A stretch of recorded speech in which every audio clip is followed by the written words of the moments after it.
Go across to our other guest as well. Einar Tangen, a strategic analyst, is joining us from Beijing for more on the story. Einar, good afternoon. We were just talking about the trilateral between Russia, India and China. The meeting is underway in Osaka on the sidelines of the G20 summit. But earlier, these three leaders also met under the aegis of the BRICS informal meeting, in which the Indian Prime Minister brought up the danger of one-sided decisions and unilateralism, something that I suppose the United States is guilty of. China is aware also of the ongoing trade dispute with the United States. Going by these global shifts and global changes in policy, how do you view the importance of the RIC from both the Chinese perspective and from India's? Well, I think India has become a pivot point in a tug of war that is pitting Russia and China, perhaps against the United States and sometimes Japan. But I don't know if Japan necessarily falls squarely in there. There's an interesting dynamic that is coming here, and that, as the previous guest mentioned, India is taking a much more forward place in the international scene. And I think this it really helps Modi kind of cement his stature, not only domestically, but internationally, because now India is that, as I said, pivot point, that place where both sets of countries are trying to figure out how India will go, whether it will balance its its military and security issues with its trade issues, and how they will do that. And culturally, who do they feel more comfortable with? I mean, there was kind of a strange incident prior to this meeting when Donald Trump, on his way there, seemed to be very disparaging of India, mentioning, that he thought that India had been unfair and that, there were certain things that he wouldn't tolerate, including any response to American tariffs. But he seemed to take a much more conciliatory tone.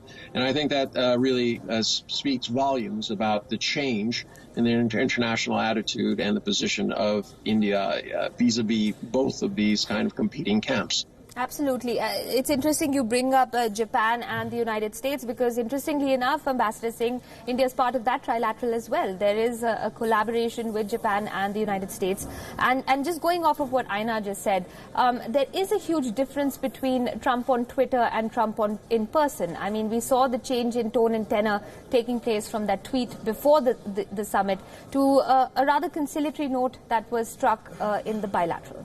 So there is clearly, as you mentioned, a difference between President Trump on Twitter, in meetings, and then he has waxed and waned on issues, sometimes very critical, sometimes speaks positively.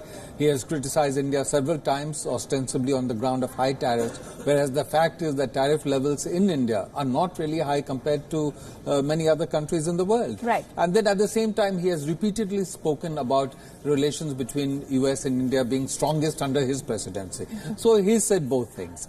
And as far as the other trilateral you mentioned, Japan, US and India, that has come together more in the context of the challenges everyone sees in the Indo-Pacific. Right. And there is a sense that with the rise of China, the economic and military rise of China, there are circumstances arising in the Pacific and South China Sea which are challenging existing rules. And China, in a unilateral way, is militarizing area and trying to change the rules of the road there and trying to change norms. And therefore, there is a convergence of interests of these countries to see if they can work together to protect their interests. And again, I found it very interesting that when Secretary Pompeo was visiting, in the joint press conference that he had with our External Affairs Minister, yes, the Indian External Affairs Minister said that that in the Indo-Pacific, it is not a question of working against anyone, but working for something, working for freedom of navigation, working for international rules and norms being observed,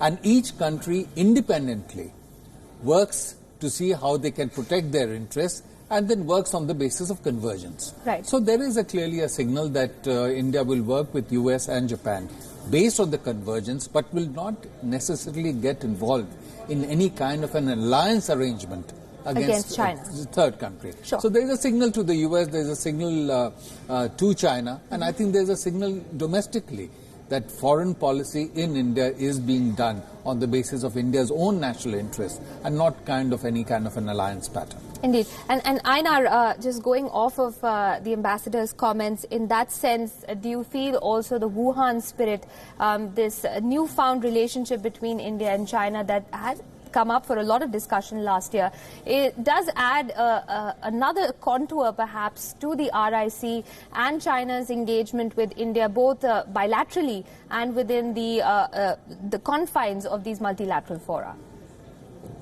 Oh, absolutely. I mean, you'll notice that there's no kind of disparaging Jekyll and Hyde remarks coming from Xi Jinping. I think he's been fairly consistent and warm.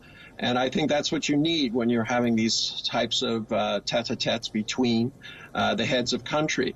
But, I would add something to what the ambassador said. Ultimately, self-interest is not just the interest of your nation. It is the interest of the world. Your prime minister has made it very clear that multilateralism is important, that the rule of law extends beyond these kind of unilateral actions that are being taken by, he didn't identify the U.S., but we know he was talking about that.